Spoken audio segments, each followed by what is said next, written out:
Welcome to Standard Chartered Money Insights, a podcast series by Standard Chartered Bank that brings you market views and insights on the go.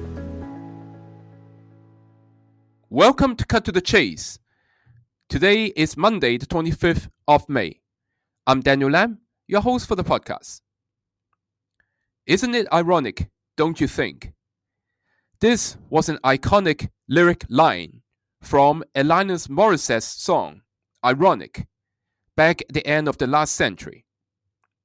Well, essentially, the song was about situations in context, i.e., a happening can be seen as good in some situations, but bad in others. Now, the classic example in finance would be good economic data. During the QE era, we all remember the narrative, good news is bad news, i.e., good economic data means central banks would look to lessen QE, leading to less liquidity and therefore bad for risky assets.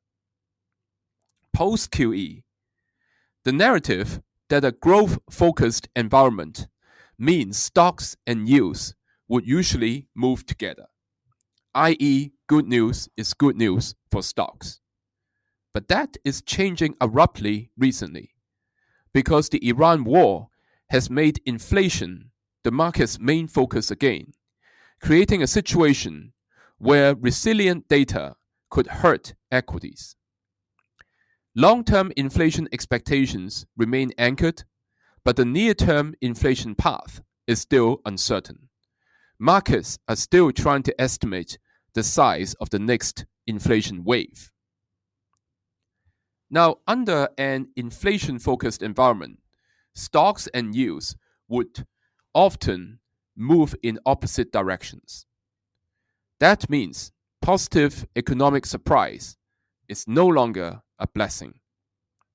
In a normal backdrop, stronger growth data is good news. In an inflationary backdrop, stronger growth data can become bad news because they point to tighter policy. Weaker growth data then becomes good news because they imply less inflation and less policy drag down the line. Now, the Iran war started around the end of February. Economic surprises moved sideways through March before the March data were published in April. Since then, US data have proved to be more resilient than expected, and surprises have rebounded through May.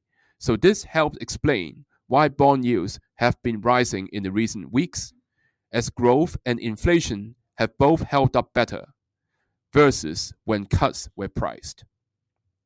Like I said in the podcast last week, the quote-unquote cleanest solution is a sharp, genuine de-escalation of the conflict.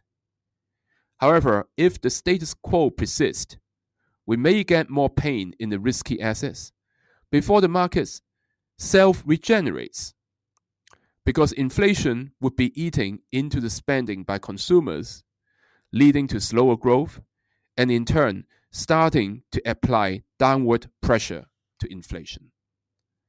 That is all from me for today. As always, if you enjoy this podcast, please don't forget to rate and like it. Thanks for listening, and we wish you a happy day ahead.